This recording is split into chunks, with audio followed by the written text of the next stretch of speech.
Hello again, and welcome back to my show. It's so warm. It's Friday tea time, and it's so warm around here. I had to get rid of all my hair because it was annoying me. I hope everyone's well.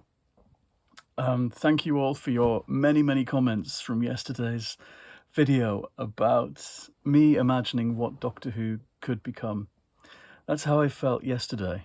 The whole idea of rebooting it, of treating it like the way we treat other legendary heroes, and ignoring past continuity. Don't try to tessellate everything together. Doctor Who fans have this compulsion to make everything fit into one story. I never, even as a child, especially as a child, in the mid to late 70s, I never saw the comics in TV comic or Marvel comics happening to the same actual Doctor as the TV. And the Target books were different as well, subtly somehow. Later on, the original novels, the same. And then Big Finish, again. I see them all as different. I don't see these things as slotting in between. I don't believe the Fifth Doctor and Perry have all those stories together. I think they're separate universes. Very like how I felt as a child about Santa. The Santa Claus that came to your family's house was different to the Santas that went to grandparents' houses or aunties' houses. Just in my head, that was the way that it worked. And I never had any problem with not fitting things into the same universe. So none of this seems unusual to me. It seems a very, to me, kind of writer-centered view. It's a selfishly writer-centered view, the idea that you just pick up and start again. It was interesting looking at some of the comments I was getting from people about kind of disagreeing with the idea. And, why would you do that? Why would you throw out all of that glorious history? Doctor Who can go anywhere. It can come up with any explanation for why he's forgotten, or the world's forgotten, or the universe is forgotten. That's all besides the point. I don't actually think Doctor Who can go anywhere. I think that's one of the great lies about this series. There are certain kinds of stories Doctor Who can do. Yes, literally, they can go anywhere in time and space. It can be in Earth's past, or a different dimension, or a different planet. But essentially, these are adventure stories, and they have to have a certain space, a certain shape and logic to them. With the Doctor and companions meeting everybody through different levels of a society which is on the brink of collapse or change. Everybody meets everybody else. Everybody gets captured by each opposing team. You learn more, and preconceptions are turned on their heads. Somebody falls in love. There's betrayal. There's villains at loggerheads. There's a big running around bit in the middle, which is essential. Time is spent in this unusual environment before it all gets wound up as tight as can be, and everything is resolved, thanks to some secret knowledge which was seeded early on, subtly. I think that essentially is a Doctor Who story, and you just disguise it again and again by with the trappings of different places and different times. But these are adventure stories, and it can't go anywhere. It's very disappointing, I find, when stories are kind of warped into something that doesn't fit this genre, which is essentially a mystery adventure serial shape. Quite straightforward. I think when they try and bend it too much, it kind of breaks. So I don't agree that it can go anywhere and do anything. I think in some ways we've maybe reached the limits of making it in one thing, in one story that goes on in order, and we should really think about what really works, what's great about these stories, and how do we do a definitive version of the base Under Siege story? What is the definitive story like that? Or the race across time, across a hostile landscape to get to the destination where everybody else is going. Whatever you call that story shape. My friend Patricia Dunker, who's a wonderful novelist and theorist, said there's essentially two stories in the whole world. There's the Iliad and the Odyssey. There's the journey out and the journey back. Or, as she used to put it, the new adventure, the next generation or Voyager. The search for home or the search for out there. I always used to love it when she said that. And she would say it to students and make it completely understandable by using the Star Trek metaphor. Anyway, that's me still thinking about this stuff, and what great fun it would be. Somebody mentioned the fact that Doctor Who was rebooted straight away by the Peter Cushing movies early on. That is, of course, in my head. And one of my earliest memories of Doctor Who is watching the usual episode on a Saturday tea time, and then Saturday night, Doctor Who and the Daleks with Peter Cushing was the big Saturday night movie. And it was a big deal that you suddenly saw this classic story told in this way that made it iconic. The dark woods, the dark alien woods where this police box arrives, and our characters emerge to discover this city that they don't know is full of enemies. Are they friends even? And something about this, the telling of that the second time consolidated it into something iconic. I think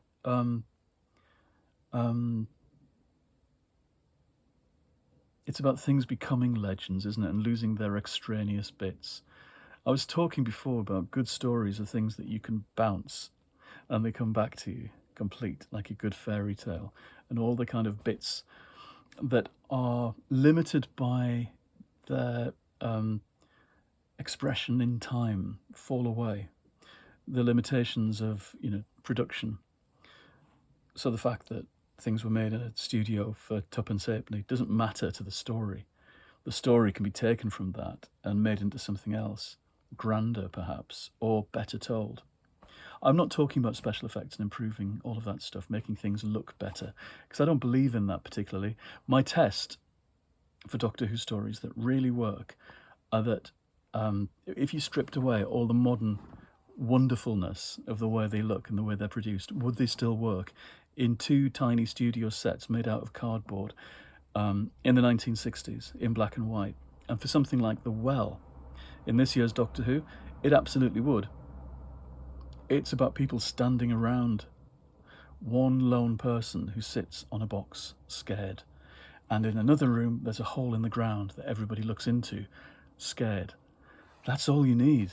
And in some ways, I wish we could see it like that, because it's the great, wonderful illusion of TV that's more like theatre than it is film, that we are investing heavily in this illusion by helping create it, by using our imagination. I think CGI and special effects are far too literal. I've said this before. You can't focus on all that gubbins going on at the same time. We went to see the last Star Wars at the Pictures, and it just made you feel kind of dizzy and sick. And that's not just an old fart talking, I don't think. I just think they've gone wrong with all that stuff. I loved it recently when I heard somebody describe CGI slop for bad CGI. I think all CGI is slop, and I think we were daft for going in for it in film and TV in such a big way. I was never convinced by it. The dinosaurs in something like the Doug McClure Amicus movies of the 70s, with their egg box mouths and their necks where you can see somebody's wrist inside, or somebody in a costume, because they're huge things that have been made and painted and somebody is giving a performance, means so much more to me. Recently we watched the 1977, I think it is, or 76, King Kong, which had been lambasted for years. And it's marvellous, I think, for the slightly heightened performances of the actors around these very physical special effects. Anyway, I'm getting off the subject.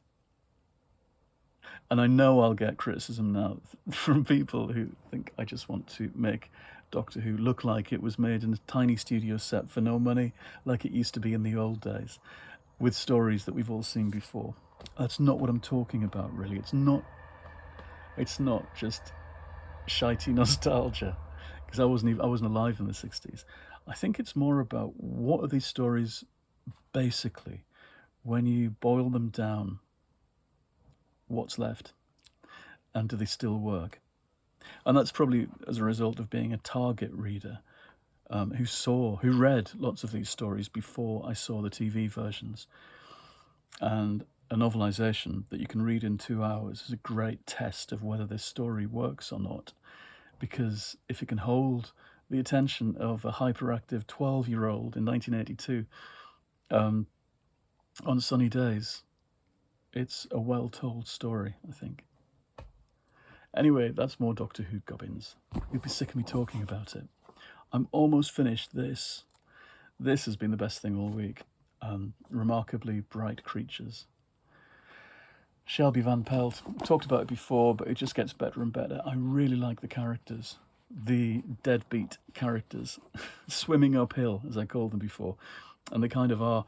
And the octopus, when he slinks out to steal things and to go and eat other creatures in the aquarium and scoots back to his tank, it's really touching. He's on a time limit. We know he'll only survive for so long. They don't survive that long in the wild, octopi.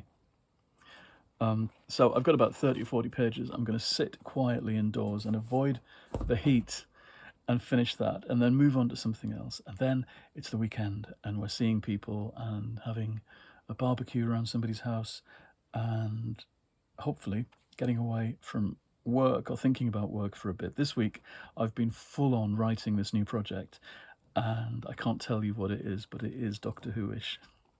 And it's I got a good chunk done, 6,500 words I think this week, and I just returned the edits on a short story that the people who commissioned it liked, so that was good. And I've been posting fan fiction. I've been doing Doctor Who fan fiction to continue the story from the end of last season, just to see if I can, on my Patreon page. So do head over there. There's masses of stuff on my Patreon. I never take anything down, so there's all sorts of stories and whole books pasted up there, chapter by chapter, from the last 5 years. And it costs something like £2 a month to go and subscribe to that, so please do. I also sometimes post little videos, like these ones. So there's Patreon to go and look at, and do like and subscribe and all that stuff here, and let me know what you're thinking and what you're reading this weekend. And we don't have to talk about Doctor Who if you don't want. I think it's interesting because it's not just about Doctor Who, it's about the way stories are told in the here and now. And I think we have given ourselves over to CGI slop and overcomplicated stories, and a kind of heaviness to things. When I think about the way that Marvel or Star Trek or whatever's gone, you think, well, where's that lightness of touch? The lightness of touch is all in Cozy Mystery, actually. That's where that kind of lightness currently is. It'll move on, though, I suppose, to a different genre at some point. Blether. Somebody was sarcastic about my blethering in the comments. It is interesting. When I talk about Doctor Who, the comments aren't all positive. You get a few bits of snarkiness. I wish Doctor Who fans would lighten up sometimes. It's not the end of the world. Lots of other things are the end of the world. Doctor Who really isn't. And it's just there to be enjoyed, like all stories are. They're there to illuminate our way and to entertain us, and that's it. They're not to be got het up about. Unless, of course, you're a writer, in which case you should get very cross about the way stories are told. Goodbye, everyone. I will see you again quite soon.